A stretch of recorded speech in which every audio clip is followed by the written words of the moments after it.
11वां, बच्चे के जन्म पर शास्त्र विरुद्ध पूजा निषेध। बच्चे के जन्म पर कोई छठी आदि नहीं मनानी है। सूतक के कारण प्रतिदिन की तरह करने वाली पूजा, भक्ति, आरती, ज्योति जगाना आदि बंद नहीं करनी है। इसी संदर्भ में एक संक्षिप्त कथा बताता हूँ कि एक व्यक्ति की शादी के 10 वर्ष पश्चात पुत्र हुआ था। पुत्र की खुशी में उसने बहुत ही खुशी मनाई। 20-25 गांवों को भोजन के लिए आमंत्रित किया और बहुत ही गाना बजाना हुआ, अर्थात काफी पैसा खर्च किया। फिर 1 वर्ष के बाद उस पुत्र का देहांत हो जाता है। फिर वही परिवार टक्कर मारकर रोता है और अपने दुर्भाग्य को कोसता है। इसलिए कबीर साहब हमें बताते हैं कि बेटा जाया खुशी हुई, बहुत बजाए थाल, आना जाना लग रहा ज्यों कीड़ी का नाल। पतझड़ आवत देखकर बन रोवे मन माही, ऊंची डाली पात थे अब पीले हो जाही। पात झड़नता यूं कहे सुन भई तरुवर राय, अब के बिछुड़े नहीं मिला न जाने कहां गिरेंगे जाए। तरुवर कहता पात से सुनो पात एक बात, यहां की याहे रीति है एक आवत एक जात। 12वां, देई धाम पर बाल उतरवाने जाना निषेध। बच्चे के किसी देई धाम पर बाल उतरवाने नहीं जाना है। जब देखो बाल बड़े हो गए, कटवा कर फेंक दो। एक मंदिर में देखा कि श्रद्धालु भक्त अपने लड़के या लड़कियों के बाल उतरवाने आए। वहां पर उपस्थित नाई ने बाहर के रेट से 3 गुना पैसे लिए और एक कैंची भर बाल काट कर माता पिता को दे दिए। उन्होंने श्रद्धा से मंदिर में चढ़ाए। पुजारी ने एक थैले में डाल दिए। रात्रि को उठाकर दूर एकांत स्थान पर फेंक दिए। यह केवल नाटकबाजी है। क्यों न पहले की तरह स्वाभाविक तरीके से बाल उतरवाते रहें तथा बाहर डाल दें। परमात्मा नाम से प्रसन्न होता है, पाखंड से नहीं। 13वां, नाम जाप से सुख। नाम यानी उपदेश को केवल दुख निवारण की दृष्टिकोण से नहीं लेना चाहिए, बल्कि आत्म कल्याण के लिए लेना चाहिए। फिर सुमिरन से सर्व सुख अपने आप आ जाते हैं। कबीर साहब कहते हैं, सुमिरन से सुख होत है, सुमिरन से दुख जाए। कहें कबीर सुमिरन किए, साईं माही समाए। 14वां, व्याभिचार निषेध। पराई स्त्री को मां, बेटी, बहन की दृष्टि से देखना चाहिए। व्याभिचार महापाप है। जैसे गरीबदास जी कहते हैं, पर द्वारा स्त्री का खोले, 70 जन्म अंधा हो डोले। सुरापान मदमासाहारी, गवन करें भोगे पर नारी। 70 जन्म कटत हैं शीशम, साक्षी साहिब है जगदीशम। पर नारी ना परसियों, मानो वचन हमार। भवन चतुर्दशता सिर, त्रिलोकी का भार। पर नारी ना परसियो, सुनो शब्द सल्तंत। धर्मराय के खंभ से अर्धमुखी लटकंत। 15वां, निंदा सुनना व करना निषेध। अपने गुरु की निंदा भूल कर भी न करें और न ही सुने। सुनने से अभिप्राय है, यदि कोई आपके गुरुजी के बारे में मिथ्या बातें करे तो आपने लड़ना नहीं है, बल्कि यह समझना चाहिए कि यह बिना विचारे बोल रहा है, अर्थात झूठ कह रहा है। गुरु की निंदा सुने जो काना, ताको निश्चय नरक निदाना। अपने मुख निंदा जो करहीं, शुकर श्वान गर्भ में परहीं। निंदा तो किसी की भी नहीं करनी है और न ही सुननी है, चाहे वह आम व्यक्ति ही क्यों न हो। कबीर साहब कहते हैं कि तिनका कबहु न निंदिए, जो पांव तले हो। कबहु उठ आखिन पड़े, पीर घनेरी हो। 16वां, गुरु दर्श की महिमा। सत्संग में समय मिलते ही आने की कोशिश करें तथा सत्संग में नखरे यानी मान बढ़ाई करने नहीं आवे, अपितु अपने आप को एक बीमार समझकर आवे। जैसे बीमार व्यक्ति चाहे कितने ही पैसे वाला हो, चाहे उच्च पदवी वाला हो, जब अस्पताल में जाता है तो उस समय उसका उद्देश्य केवल रोग मुक्त होना होता है। जहां डॉक्टर लेटने को कहे लेट जाता है, बैठने को कहे बैठ जाता है, बाहर जाने का निर्देश मिले बाहर चला जाता है, फिर अंदर आने के लिए आवाज आए चुपके से अंदर आ जाता है। ठीक इसी प्रकार यदि आप सत्संग में आते हो तो आपको सत्संग में आने का लाभ मिलेगा, अन्यथा आपका आना निष्फल है।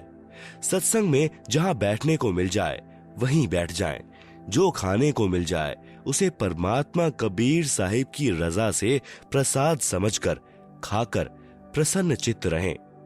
कबीर साहब कहते हैं कि संत मिलन को चालिए तज माया अभिमान, जो जो कदम आगे रखे वो ही यज्ञ समान। संत मिलन को जाइए दिन में कई कई बार, आसोज के मेह ज्यों घना करे उपकार। कबीर दर्शन साधु का परमात्मा आवे याद, लेखे में वो है घड़ी बाकी के दिन बाद। कबीर दर्शन साधु का मुख पर बसे सुहाग, दर्श उन्हीं को होत हैं जिनके पूर्ण भाग। 17वां गुरु महिमा। यदि कहीं पर पाठ या सत्संग चल रहा हो या वैसे गुरुजी के दर्शनार्थ जाते हो तो सर्वप्रथम गुरुजी को दंडवत यानी लंबा लेटकर प्रणाम करना चाहिए। बाद में सदग्रंथ साहिब व तस्वीरें जैसे साहिब कबीर की मूर्ति, गरीबदास जी की व स्वामी राम देवानंद जी व गुरु जी की मूर्ति को प्रणाम करें, जिससे सिर्फ भावना बनी रहेगी। मूर्ति पूजा नहीं करनी है, केवल प्रणाम करना पूजा में नहीं आता। यह तो भक्त की श्रद्धा को बनाए रखने में सहयोग देता है। पूजा तो वक्त गुरु व नाम मंत्र की करनी है जो पार लगाएगा। कबीर साहब कहते हैं कि गुरु गोविंद दो खड़े, काके लागू पाए, बलिहारी गुरु आपने, जिन गोविंद दियो मिलाए। गुरु बड़े हैं गोविंद से, मन में देख विचार, हरि सुमरे सो रह गए, गुरु भजे होए पार। कबीर हरि के रूठता गुरु की शरण में जाए, कबीर गुरु जय रूठ जा, हरि नहीं होत सहाय। 7 समुद्र की मसी करूं, लेखनी करूं बनिराय, धरती का कागज करूं तो गुरु गुण लिखा न जाए। 18 मांस भक्षण निषेध। अंडा व मांस भक्षण व जीव हिंसा नहीं करनी है, यह महापाप होता है। जैसे साहिब कबीर जी महाराज व गरीबदास जी महाराज ने बताया है, जीव हने हिंसा करे प्रकट पाप सिर होए, निगम पुनी ऐसे पाप ते भिस्त गया नहीं कोय। तिल भर मछली खाए के कोटि गौ दे दान, काशी करोत ले मरे तो भी नरक निदान। बकरी पाती खात है ताकि काढ़ी खाल, जो बकरी को खात है तिनका कौन हवाल। गला काटी कलमा भरे किया कहे हलाल, साहब लेखा मांगसी तब होसी कौन हवाल। दिन को रोजा रखत है, रात हनत है गाय, यह खून वह वंदगी कहूं क्यों खुशी खुदाए। कबीरा तेई पीर है जो जाने पर पीर, जो पर पीर न जानी है सो काफिर बेपीर। खूब खाना है खिचड़ी माही परी टुकलौन, मांस पराया खाए के गला कटावे कौन। मुसलमान मारे कर दसों, हिंदू मारे तरवार, कहे कबीर दोनों मिली जह यम के द्वार। मांस आहारी मानव प्रत्यक्ष राक्षस जानी, ताकि संगति मति करे होई भक्ति में हानि। मांस खाएते ढेर सब मद पीवे सो नीच, कुल की दुर्मति पर हरे राम कहे सो ऊंच। मांस मछलियां खात हैं सुरा पान से हेत, ते नर नर के जाहिंगे माता पिता समेत। जीव हिंसा जो करते हैं या आगे क्या पाप, कंटक जुनी जिहान में सिंह भेड़िया और सांप। झोटे बकरे मुर्गी ताई, लेखा सभी लेत गुसाई। मृग मोर मारे महमंता, अचराचर है जीव अनंता। जिह्वा स्वाद हिते प्राणा, नीमा नाश गया हम जाना। तीतर लवा बुटेरी चिड़िया, खूनी मारे बड़े अगड़िया, अदले बदले लेखे लेखा, समझ देख सुन ज्ञान विवेका, शब्द हमारा मानियो और सुनते हो नर नारी, जीव दया बिन कुफर है चले जमाना हारी। अनजाने में हुई हिंसा का पाप नहीं लगता। बंदी छोड़ कबीर साहिब कहते हैं, इच्छा कर मारे नहीं बिन इच्छा मर जाए, कहें कबीर तास का पाप नहीं लगाए। 19 गुरुद्रोही का संपर्क निषेध। यदि कोई भक्त गुरु जी से द्रोह यानी गुरु जी से विमुख हो जाता है, करता है वह महापाप का भागी हो जाता है। यदि किसी को मार्ग अच्छा न लगे तो अपना गुरु बदल सकता है। यदि वह पूर्व गुरु के साथ बैर व निंदा करता है तो वह गुरुद्रोही कहलाता है। ऐसे व्यक्ति से भक्ति चर्चा करने में उपदेशी को दोष लगता है, उसकी भक्ति समाप्त हो जाती है। गरीबदास जी कहते हैं, गुरुद्रोही की पैड़ पर जे पग आवे बीर, 84 निश्चय पड़े सतगुरु कहें कबीर। जान बूझ साची तजय करे झूठे से नेह, जाकी संगत हे प्रभु स्वपन में भी ना देह। अर्थात गुरुद्रोही के पास जाने वाला भक्ति रहित होकर नरक व लख 84 जूनियों में चला जाएगा। 20 जुआ निषेध। जुआ ताश कभी नहीं खेलना चाहिए। बंदी छोड़ कबीर साहिब कहते हैं, मांस भखें और मद पिएं, धन वेश्या सो खाएं, जुआ खेली चोरी करें, अंत समूल आ जाए। 21 नाच गान निषेध। किसी भी प्रकार के खुशी के अवसर पर नाचना व अश्लील गाने गाना भक्ति भाव के विरुद्ध है। जैसे एक समय एक विधवा बहन किसी खुशी के अवसर पर अपने रिश्तेदार के घर पर गई हुई थी। सभी खुशी के साथ नाच गा रहे थे, परंतु वह बहन एक तरफ बैठकर प्रभु चिंतन में लगी हुई थी। फिर उनके रिश्तेदारों ने उससे पूछा कि आप ऐसे क्यों निराश बैठे हो, आप भी हमारी तरह नाचो गाओ और खुशी मनाओ। इस पर वह बहन कहती है कि किसकी खुशी मनाऊं, मुझ विधवा का एक ही पुत्र था, वह भी भगवान को प्यारा हो चुका है, अब क्या खुशी है मेरे लिए। ठीक इसी प्रकार इस काल के लोक में प्रत्येक व्यक्ति की स्थिति है। यहाँ पर गुरु नानक देव जी की वाणी है कि ना जाने काल की कर डारे, किस विधि ढल पासा आवे, जिन्हा दे सिरते मौत खुड़ गदी, उन्हानू केड़ा हासावे, साध मिले साडी शादी होंदी, बिछड़ दां दिल गिरी वे, अखदे नानक सुनो जिहाना, मुश्किल हाल फकीरी वे। कबीर साहिब जी महाराज भी कहते हैं कि झूठे सुख को सुख कहे, मान रहा मनमोद, सकल चबीना काल का, कुछ मुख में कुछ कोद, बेटा जाया खुशी हुई, बहुत बजाए थाल, आवन जाना लग रहा, ज्यों कीड़ी का नाल। विशेष स्त्री तथा पुरुष दोनों ही परमात्मा प्राप्ति के अधिकारी हैं। स्त्रियों को मासिक धर्म के दिनों में भी अपनी दैनिक पूजा ज्योति लगाना बंद नहीं करना चाहिए। न ही किसी के देहांत या जन्म पर भी दैनिक पूजा कर्म बंद नहीं करना है। नोट, जो भक्तजन इन 21 सूत्रीय आदेशों का पालन नहीं करेगा उसका नाम समाप्त हो जाएगा। यदि अनजाने में कोई गलती भी हो जाती है तो वह माफ हो जाती है। यदि जानबूझकर कोई गलती की है तो वह भक्त नाम रहित हो जाता है। इसका समाधान यही है कि गुरुदेव जी से क्षमा याचना करके दोबारा नाम उपदेश लेना होगा।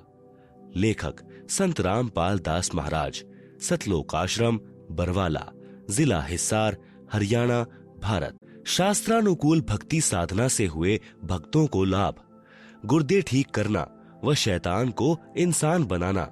मैं भक्त जगदीश पुत्र श्री प्रभुराम, गांव पंजाब खोड़, दिल्ली 81, डीटीसी यानी दिल्ली ट्रांसपोर्ट कॉरपोरेशन में मैकेनिक हूं। मुझे शराब ने राक्षस वृत्ति का इंसान बना दिया था। शराब पीना, मुर्गे खाना, सिगरेट पीना, हुक्का पीना। मैं नौकरी से शाम को लगभग 7 या 8 बजे आता था। कई बार घर आने में शराब ज्यादा पीने पर 9 या 10 भी बज जाते थे। शराब में पागल हुए एक बार इधर एक बार उधर लड़खड़ाते हुए पैरों से घर में घुसता था। आते ही पत्नी व बच्चों को पीटना शुरू कर देना। हर रोज घर में कहर होता था। जिन बच्चों को प्यार के साथ अपनी छाती से लगाना चाहिए था, वे मासूम बच्चे मुझको देखकर चारपाई के नीचे घुस जाते थे। बच्चे अपने पिताजी के घर आने की राह देखते हैं कि पापा जी आएंगे, हमारे लिए खाने की चीजें लाएंगे, परंतु मैं खाने की चीजों की बजाय शराब में पागल हुए लाल आंखों से उनको मारने लग जाता था। दूसरी तरफ मेरी धर्म पत्नी सुमित्रा देवी भी अपने दुखी जीवन के साथ खतरनाक बीमारी से जूझती हुई श्वास पूरे कर रही थी। उसके दोनों गुर्दे खराब हो चुके थे। डॉक्टरों ने कह दिया था कि दवाई खाते रहो, लेकिन 6 महीने से ज्यादा यह जीवित नहीं रह सकती। ऑल इंडिया मेडिकल और डॉक्टर राम मनोहर लोहिया हॉस्पिटल दिल्ली से भी यह रिपोर्ट मिली कि गुर्दे खराब हो चुके हैं और यह 6 महीने से ज्यादा जीवित नहीं रह सकती, और साथ में दवाई भी अंत समय तक खाते रहना होगा। उन मासूम बच्चों का क्या हाल होगा जिनका पिता शराब पीता हो, माँ मृत्युशैया पर हो, कोई वजन का कार्य नहीं कर सकती। तो उन बच्चों को जब यह पता चला कि तुम्हारी मम्मी यानी माताजी भी 6 महीने से ज्यादा जीवित नहीं रहेगी, तो उन बच्चों की आंखों से आंसू बहते रहते थे। एक तो पिताजी शराबी और दूसरी तरफ हमारी माताजी जानलेवा बीमारी से पीड़ित। हमारा क्या होगा? 3 लड़के तथा 1 लड़की अपनी माताजी के पास गिरकर रोने लगे तथा कहा कि हे भगवान, हम सबको भी हमारी माताजी के साथ ही अपने पास बुला लेना। यहाँ किसके सहारे जिएंगे? परमात्मा ने उन बच्चों की भी पुकार सुनी और हमारे भी शुभ कर्म उदय हुए कि हमारे पड़ोस में ही भक्तमती निहाली देवी ने अपने गुरुदेव संत रामपाल जी महाराज की आज्ञा अनुसार 30, 31, 1 जनवरी 1997 को सद्गुरु गरीबदास जी महाराज की अमृतमयी वाणी 3 दिन का अखंड पाठ अपने घर करवाया, जिसमें संत रामपाल जी महाराज ने 31 दिसंबर 1996 को रात्रि में 9 से 11 बजे तक सत्संग किया। मेरी धर्म पत्नी सुमित्रा देवी भी पड़ोस में सत्संग सुनने के लिए चली गई। थोड़ी देर बाद मैं यानी जगदीश भी अपनी नौकरी से घर आ गया। घर आने पर बच्चों से पता चला कि हमारी माताजी पड़ोस में माई निहाली देवी के घर सत्संग सुनने के लिए गई हैं। यह सुनकर मैं बहुत क्रोधित हुआ और मैंने कहा कि कहां पाखंडियों के पास चली गई, मैं अभी उसको पीटते हुए घर लाता हूं। यह विचार कर मैं भक्तमती निहाली देवी के घर चला गया। मैंने शराब पी रखी थी। जब मैं निहाली माई के घर पहुंचा तो संत रामपाल जी महाराज सत्संग कर रहे थे। बहुत से भक्तजन सत्संग सुन रहे थे। उन सभी को देखकर मैं कुछ नहीं बोला और चुपचाप सबसे पीछे बैठ गया। मैंने सत्संग सुना। सत्संग में महाराज जी ने बताया कि शराब पीवें कड़वा पानी, 70 जन्म श्वान के जानी, सोनारी जारी करे, सुरापान 100 बार, 1 चिलम हुक्का भरें, डूबें काली धार, मानुष जन्म पाए कर, नहीं भजें हरि नाम, जैसे कुआं जल बिना, खुदवाया किस काम। महाराज जी ने सत्संग में बताया कि जिन बच्चों को पिताजी ने सीने से लगाना चाहिए, उस शराबी व्यक्ति को देखकर बच्चे चारपाई के नीचे छुप जाते हैं।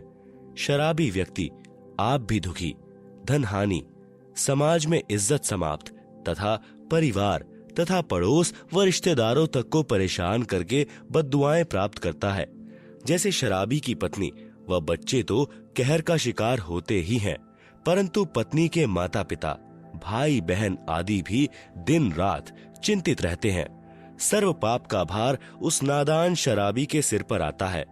मनुष्य जन्म प्रभु ने भक्ति करके आत्म कल्याण करने को दिया है। इसको शराब आदि में नष्ट नहीं करना चाहिए। जैसे बच्चा स्कूल में शिक्षा ग्रहण नहीं करता, आवारागर्दी में घूमता रहता है, वह शिक्षा से वंचित रह जाता है। फिर सारी आयु मजदूरी करके जीवन निर्वाह करता है। फिर उसे याद आता है कि यदि मैं आवारागर्दी न करता तो आज अन्य सहपाठियों की तरह बड़ा अधिकारी होता। परंतु अब क्या बने, यह तो उस समय सोचना था। कबीर साहब कहते हैं कि अच्छे दिन पीछे गए, गुरु से किया न हेत, अब पछतावा क्या करें जब चिड़िया चुग गई खेत। इसी प्रकार यदि मनुष्य जन्म में जो प्राणी प्रभु भक्ति नहीं करता वह पशु पक्षियों की योनियों को प्राप्त होता है। जो व्यक्ति शराब पीता है वह शराब के नशे में खाने की भरी थाली को लात मारता है।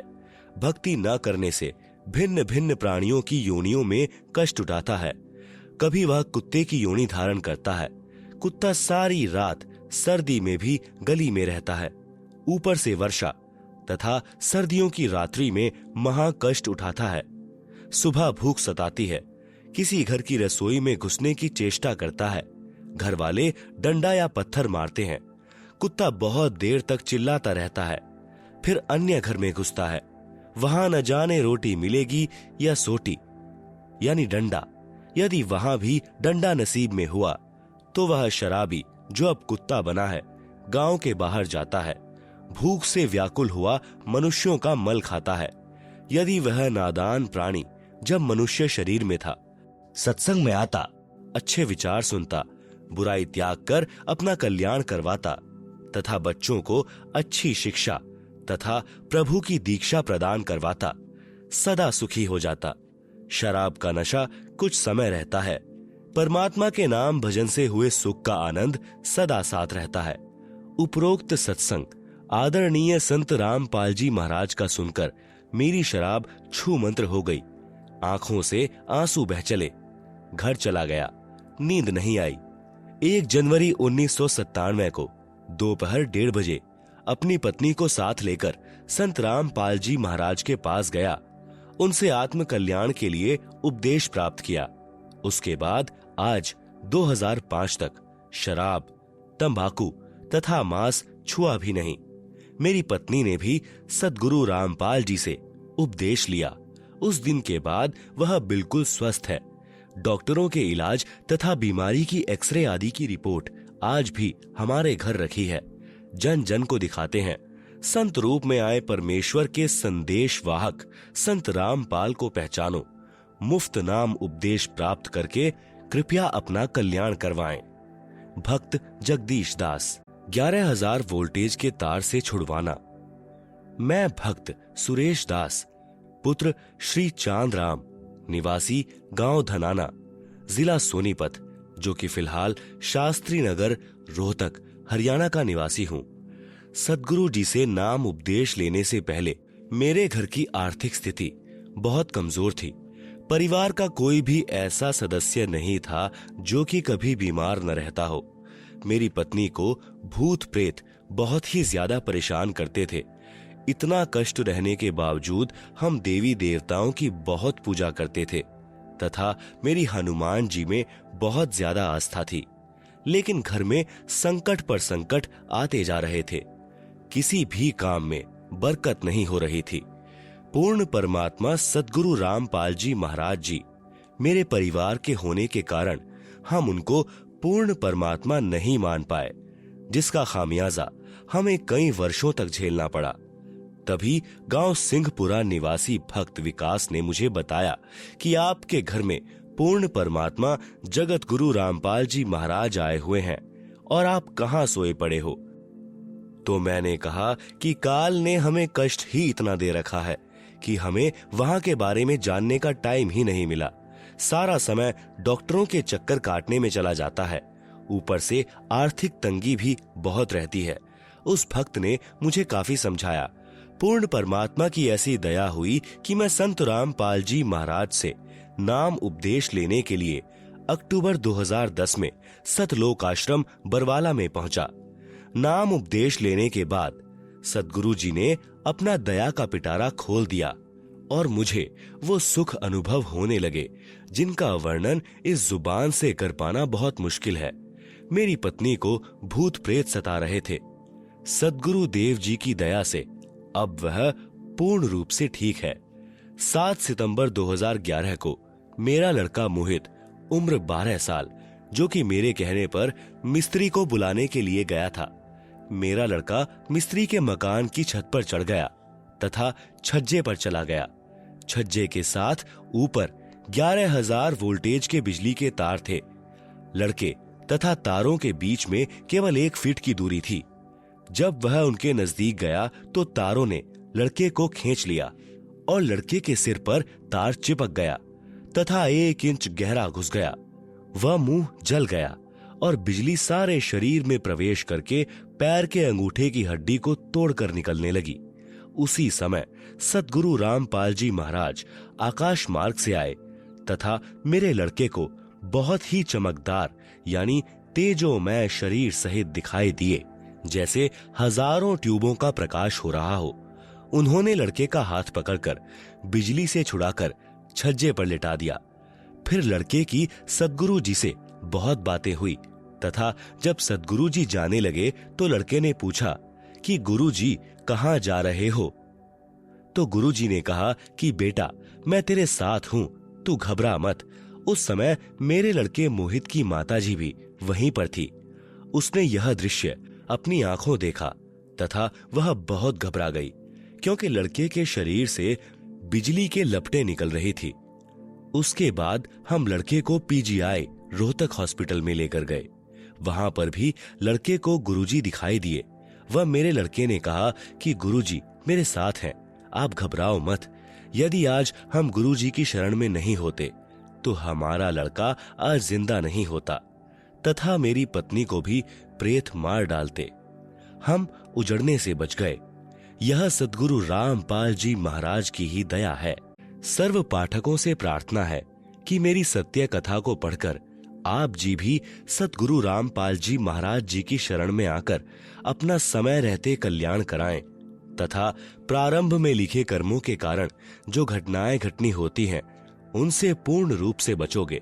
सद्गुरु रामपाल जी महाराज के सत्संग वचनों में मैंने सुना था कि पूर्ण परमात्मा कबीर जी बंदी छोड़ हमारे सर्व पापों को नाश कर देते हैं। ऐसा ही प्रमाण ऋग्वेद मंडल 10 सूक्त 161 मंत्र 2 में तथा मंडल 9 सूक्त 80 मंत्र 2 में भी लिखा है कि यदि किसी रोगी की प्राण शक्ति क्षीण हो चुकी है तथा उसकी आयु भी शेष न रही हो तो उसके प्राणों की रक्षा करूं तथा उसे 100 वर्ष आयु प्रदान करके अर्थात उसकी आयु बढ़ाकर साधक को सर्व सुख प्रदान करता हूं। सज्जनों, सद्गुरु रामपाल जी महाराज ने अपने अमृत वचनों में यह भी बताया है कि प्रत्येक प्राणी अपने किए कर्मों के अनुसार ही सुख व दुख प्राप्त करता है। दुख तो पाप कर्मों का फल है तथा सुख पुण्य कर्मों का फल है।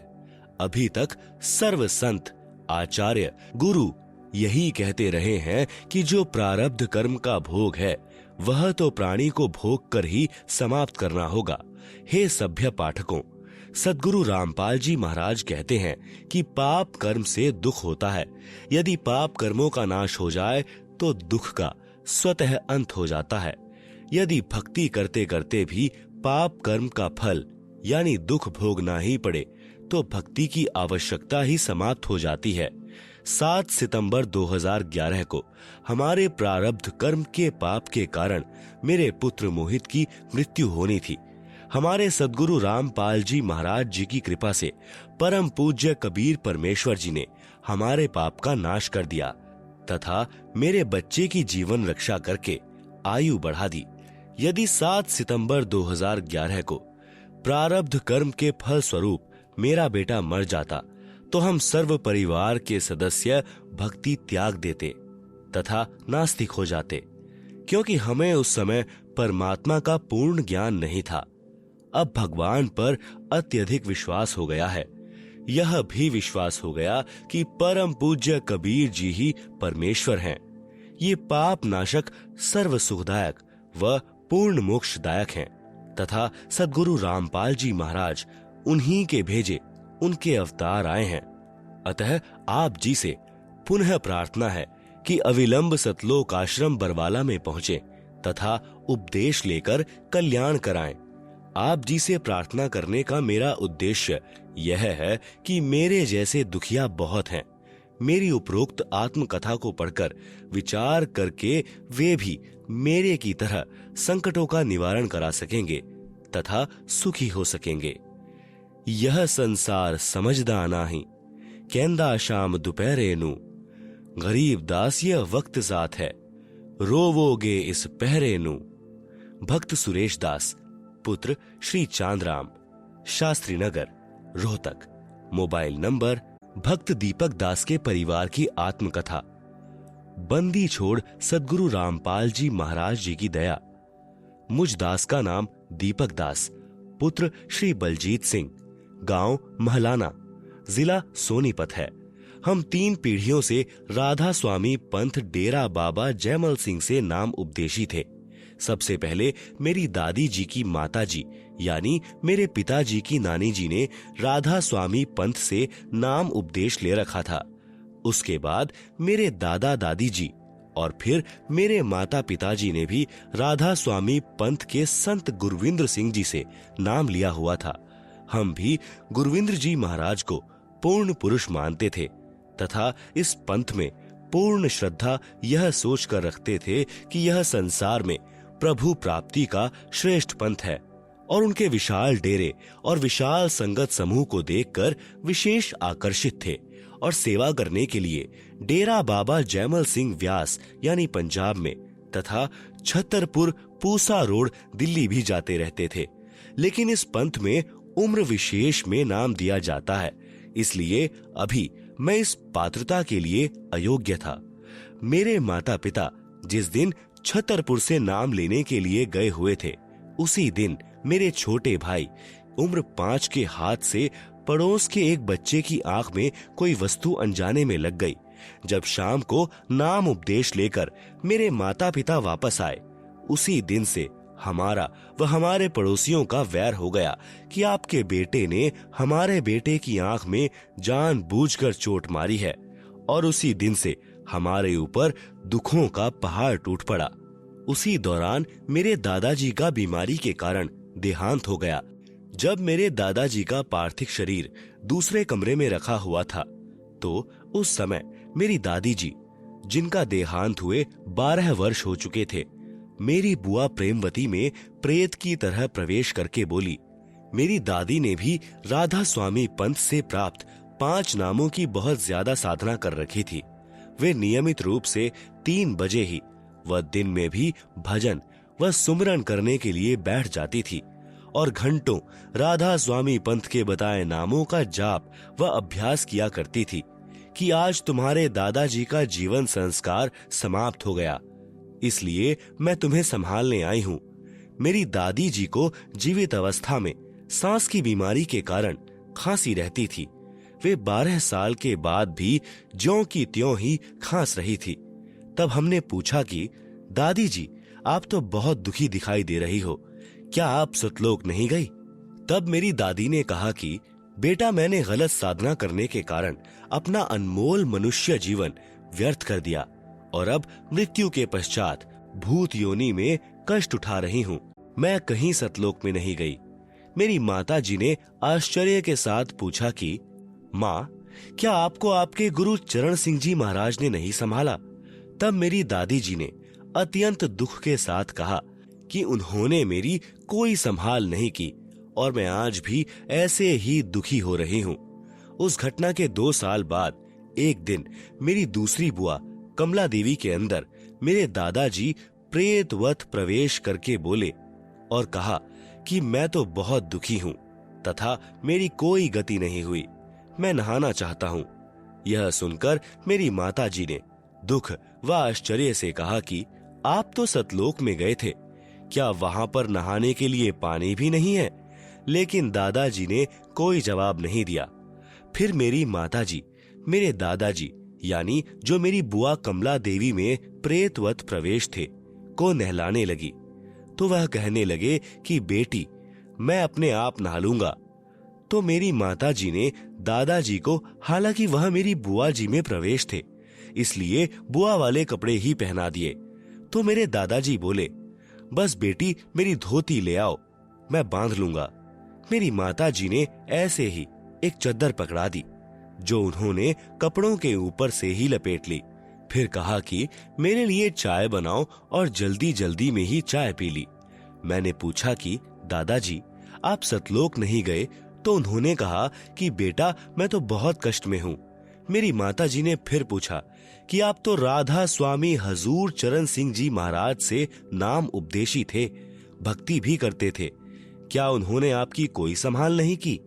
तब मेरे दादाजी, जो मेरी बुआ कमला देवी में प्रेतवत प्रवेश थे, ने कहा कि उन्होंने मेरी कोई संभाल नहीं की, मैं तो ऐसे ही धक्के खाता फिर रहा हूँ।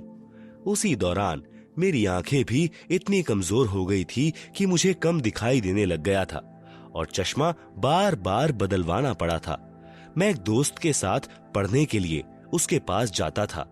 वहां पर भक्त संत राम जी ने मुझे पूर्ण ब्रह्म के अवतार सद्गुरु रामपाल जी महाराज की महिमा सुनाई तथा कहा कि आप सद्गुरु रामपाल जी महाराज से नाम उपदेश लो, आपकी आंखें ठीक हो जाएंगी, तथा कहा कि इन्हीं कष्टों और दुखों से हम जीवों को निकालने के लिए परमेश्वर कबीर साहिब संत का रूप धारण करके आते हैं।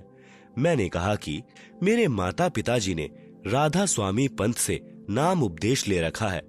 भक्त संत राम जी ने कहा कि वह पंथ पूर्ण नहीं है, उनकी भक्ति साधना से न तो सतलोक प्राप्ति होगी और न ही जीवन में कभी कर्म की मार टल सकेगी। उसे तो सिर्फ कबीर साहिब का नुमाइंदा पूर्ण संत ही टाल सकता है। मेरे पिताजी को सांस की बीमारी थी। 10 कदम चलने पर ही वे बेहाल हो जाते थे और सांस की बीमारी के कारण दम फूलने लगता था। हाई और लो ब्लड प्रेशर की भी बीमारी थी। मेरे पिताजी को इलेक्शन ड्यूटी के दौरान हार्ट अटैक हुआ, पर कर्म संस्कार वश वे बच गए। लेकिन तब हम यही सोचते रहे कि राधा स्वामी पंथी संत गुरविंद्र सिंह जी महाराज ने हार्ट अटैक से बचा लिया, बड़ी रजा की।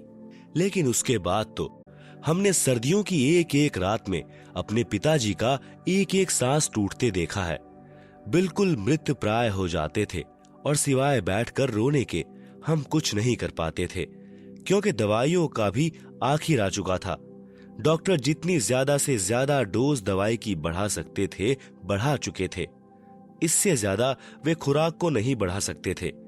मेरी माताजी डेरे बाबा जैमल सिंह से लाया हुआ प्रसाद उन्हें खिलाती और राधा स्वामी पंथी गुरविंद्र सिंह जी महाराज की मूर्ति के सामने बैठकर प्रार्थना करती और रोती। उसी समय मेरे छोटे भाई को ओपरे यानी प्रेत प्रकोप की शिकायत रहने लगी। वह रात को चमक कर उठ जाता था तथा कहता था कि कोई मेरा पैर पकड़कर खींच रहा है और मुझे सोने नहीं दे रहा है। वह भी बहुत बीमार रहने लगा। पूर्ण परमात्मा कबीर परमेश्वर जी की दया से मुझ दास को 8 अक्टूबर 1998 को सद्गुरु रामपाल जी महाराज से नाम उपदेश प्राप्त हुआ। सद्गुरु रामपाल जी महाराज जी की असीम कृपा से 20 दिन के अंदर ही मेरा चश्मा उतर गया तथा मैंने दवाई खाना भी छोड़ दिया। मुझे सद्गुरु रामपाल जी महाराज पर पूरा विश्वास हो गया था।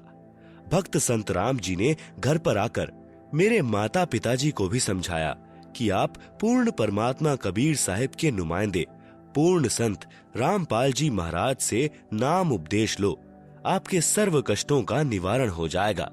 उसके बाद मैंने भी अपने माता पिता को समझाया तो वे बोले, हम पहले तो राधा स्वामी थे, अब संत रामपाल जी महाराज से नाम उपदेश लेंगे, दुनिया क्या कहेगी। तब मैंने कहा कि पिताजी, यदि एक डॉक्टर से इलाज नहीं हो रहा तो क्या दूसरा डॉक्टर नहीं बदलते? परंतु दुखी बहुत थे। कुछ समय बाद कबीर परमेश्वर जी की शरण में आ गए और राधा स्वामी पंथ के उन 5 नामों का त्याग करके पूर्ण संत सद्गुरु रामपाल जी महाराज से नाम उपदेश ले लिया। सद्गुरु कबीर साहिब जी कहते हैं, शरण पड़े को गुरु संभाले, जान के बालक भोला रे। सारे परिवार के नाम लेने के साथ ही हमारे अच्छे दिन शुरू हो गए। मेरे भाई का ओपरा यानी प्रेत बाधा ठीक हो गया। पिताजी का स्वास्थ्य बिल्कुल ठीक हो गया। पहले वे 10 कदम भी नहीं चल सकते थे, अब एक आदमी के साथ लगकर चीनी की बोरी को उठा देते हैं। आज हमारा परिवार पूर्ण परमात्मा के अवतार सद्गुरु रामपाल जी महाराज जी की शरण में उनकी दया से पूर्ण सुखी है। परंतु हमारे दादा दादी वह पिताजी की नानी जी के मनुष्य जीवन का जो नुकसान हुआ उसकी भरपाई किसी भी प्रकार से नहीं हो सकती। यदि किसी आदमी की जान बचाने के लिए लाखों और करोड़ों रुपए खर्च कर दिए जाएं और उसकी जान बच जाए तो उसे उस खर्च हुए पैसे का कोई मलाल नहीं होता और सोचता है कि चलो जान तो बची। लेकिन आज चाहे कितनी भी कीमत चुकाने पर भी मेरे दादा दादी का जीवन, जो कि शास्त्र विरुद्ध साधना यानी राधा स्वामी पंथ द्वारा बताए 5 नामों की साधना करने से बिल्कुल व्यर्थ चला गया। वे भूत और पितर की योनियों में कष्ट भोग रहे हैं, वापिस नहीं आ सकता। जो घिनौना मजाक ये नकली संत और पंथ सर्व समाज के साथ कर रहे हैं, क्योंकि 84 लाख योनियां भोगने के पश्चात मिलने वाले अनमोल मनुष्य जीवन को, जो पूर्ण परमात्मा को प्राप्त करने का एकमात्र साधन है, उसे बर्बाद कर रहे हैं। इस महाश्रुति की आपूर्ति किसी भी कीमत से नहीं की जा सकती। सद्गुरु जी, आपने बड़ी दया की हम तुच्छ जीवों पर, जो अपना सत्य ज्ञान देकर अपनी शरण में बुला लिया। अन्यथा हम भी पीढ़ी दर पीढ़ी से प्राप्त इस शास्त्र विरुद्ध साधना में अपने मनुष्य जन्म को समाप्त करके कहीं भूत और पितरों की योनियों में चले जाते और इस शास्त्र विधि युक्त सत भक्ति से वंचित रह जाते। सर्व बुद्धिजीवी समाज से प्रार्थना है कि अभी भी समय है, इस सत्य ज्ञान को समझें तथा निष्पक्ष होकर निर्णय करें। बंदी छोड़ सद्गुरु रामपाल जी महाराज के चरणों में आकर सत भक्ति प्राप्त करके अपने मनुष्य जीवन का कल्याण करवाएं। भक्त दीपक दास। परमेश्वर की असीम कृपा। बंदी छोड़ सद्गुरु रामपाल जी महाराज की जय। यजुर्वेद अध्याय 8 मंत्र 13 में प्रमाण है कि पूर्ण परमात्मा पापी से भी पापी व्यक्तियों के भी संपूर्ण पापों का नाश करके भयंकर रोगों से भी मुक्त कर देते हैं, जिसका मैं जीता जागता उदाहरण हूँ। मैं केशव मैनाली, पुत्र श्री इंद्र प्रसाद मैनाली, गांव विकास समिति हरियौन, जिला सरलाही, नेपाल का निवासी हूँ और वर्तमान में काठमांडू उपत्यका टीमी भक्तपुर में घर बनाकर रहता हूँ। मैं चुरे भावर यानी नेपाल नाम के राजनीतिक पार्टी का अध्यक्ष एवं पूर्ण सभासद हूँ। मेरे ऊपर सद्गुरु रामपाल जी महाराज ने चमत्कारी कृपा कर मुझे और मेरे परिवार के संपूर्ण दुखों का नाश कर सुखी बना दिया। संसार की नजर में मैं सुखी और सम्मानित जीवन जी रहा था, परंतु मैं अपनी बीमारियों के कारण बहुत ही दुखी था। मैं पिछले 20 वर्षों से खूनी बवासीर से पीड़ित था और शौच करते समय अत्यधिक पीड़ा सहन करनी पड़ती थी। साथ ही 8 वर्षों से क्रोनिक ब्रोंकाइटिस से पीड़ित था। राजनैतिक कर्मी होने के कारण बहुत लोगों से मिलना पड़ता था और हमेशा मुख पर कपड़ा या हाथ रखकर बोलना पड़ता था।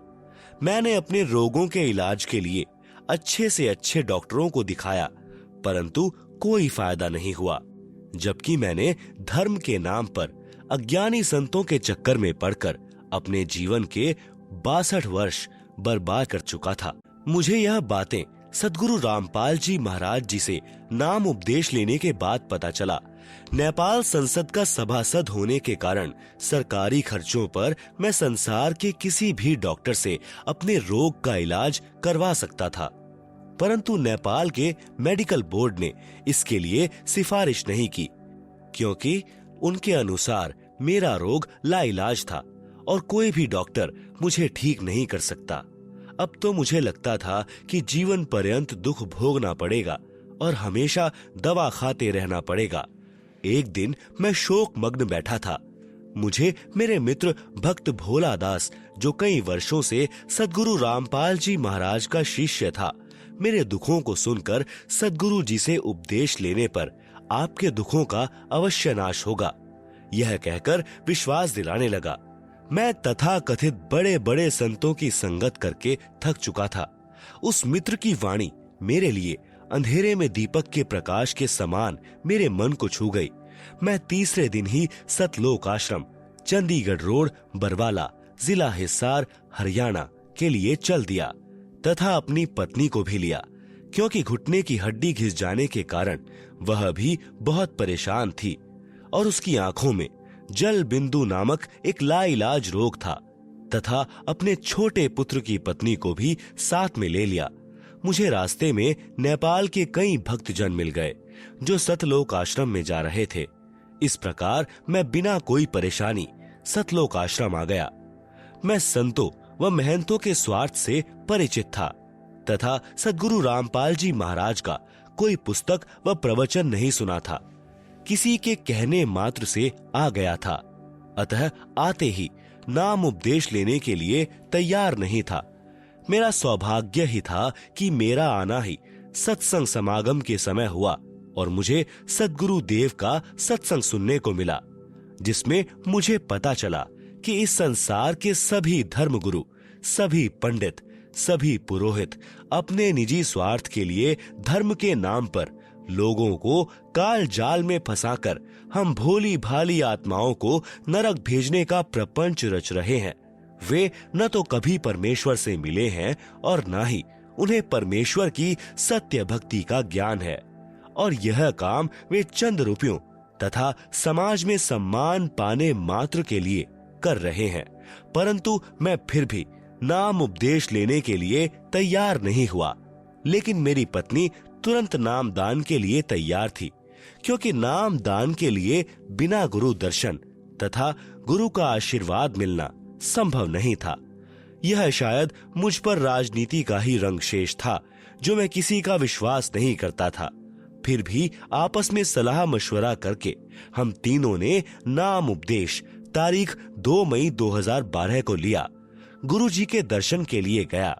वहां पर दया के सागर हम पर कृपा दृष्टि करने के लिए जैसे तैयार खड़े थे। जैसे ही मैंने अपने रोगों के बारे में कहा तो सद्गुरु देव जी बोले, सब ठीक हो जाएगा का आशीर्वाद मेरे सिर पर हाथ रखकर दिया और मेरे साथ चमत्कार हो गया। सुबह शौच जाने पर पाखाने से खून गिरा और उसके साथ ही बवासीर मानो समाप्त ही हो गया। 2 दिन आश्रम में रहने पर क्रोनिक ब्रोंकाइटिस करीब 80% ठीक हो गया था, जो अब पूरा ठीक हो चुका है। मात्र महीने 2 महीने में कभी कभी कुछ खांसी हो जाती है। पत्नी के घुटने का रोग भी ठीक हो गया। काठमांडू आने पर काठमांडू के उसी अस्पताल में उनकी आंख का पुनः परीक्षण करवाया। डॉक्टर भी यह देखकर आश्चर्यचकित हो गए कि उनकी आंखों में जल बिंदु नामक रोग का कोई नामो निशान भी नहीं है और आंखें पूर्णतया ठीक हैं। मेरा रोग मुक्ति का चमत्कार परिवार, रिश्तेदारी तथा पड़ोस में चारों तरफ फैल गया। मेरे परिवार के अन्य सदस्य भी किसी न किसी रोग से परेशान थे। जैसे मेरे बड़े भाई, जो खुद एक डॉक्टर हैं, उनका सारा शरीर फूल जाता था। मेरी बेटी को महीनावारी यानी मेंसेस के समय असाध्य रूप से पेट में दर्द होता था। मेरी दूसरी बेटी, जो पेशे से वकील है, साइटिका और गले की हड्डी घिसने के रोग से जीवन से निराश हो चुकी थी तथा मेरी बहन का पति भी जल बिंदु रोग से पीड़ित था। सभी मेरे ऊपर सद्गुरुदेव की कृपा से बहुत ही प्रभावित हुए। तब तक मैं आश्रम के नियमों और भक्ति भाव से थोड़ा बहुत परिचित हो गया था। मैंने सभी को ज्ञान गंगा पुस्तक अच्छी तरह पढ़ने के लिए प्रेरित किया। अगली बार जब मैं आश्रम आने लगा तो सभी को साथ ले लिया। सभी ने नाम उपदेश लिया, विश्वास के साथ भक्ति की। आज सभी रोग मुक्त होकर सुखी जीवन जी रहे हैं। सद्गुरु रामपाल जी महाराज पूर्ण परमात्मा के प्रतिरूप नहीं, पूर्ण परमात्मा ही हैं, जो अपने को छुपा कर रख रहे हैं और अपने को पूर्ण परमात्मा का दास कहते हैं और धरती पर फंसे हुए जीवों को बंधन मुक्त करके सतलोक ले जाने के लिए आए हैं। हमारे सदग्रंथों में प्रमाण है कि जब कलयुग का 5505 वर्ष बीत जाएगा तो तारणहार संत जग तारण के लिए धरती पर आएंगे। कबीर साहब कहते हैं, 5000 अरु 505 जब कलयुग बीत जाए, महापुरुष फरमान तब जग तारण को आए। सर्व प्रेमी भक्तों, समय आ गया है, पूर्ण संत भी आ गए हैं और ज्ञान अमृत वर्षा कर रहे हैं। वर्तमान के सभी नकली संत महंत रूपी ठगों से बचो और जल्द से जल्द सद्गुरु के चरण में आकर निशुल्क नाम उपदेश लेकर अपना कल्याण कराओ और पूर्ण मोक्ष प्राप्त करो। सत साहिब, केशव प्रसाद मैनाली, दास, काठमांडू, नेपाल। सतलोक आश्रम की अन्य पुस्तकें: आध्यात्मिक ज्ञान गंगा, गहरी नजर गीता में, गीता तेरा ज्ञान अमृत, सृष्टि रचना संपूर्ण, मानवता का हास तथा विकास आदि। हमारी वेबसाइट www.jagatgururampalji.org से डाउनलोड कर सकते हैं।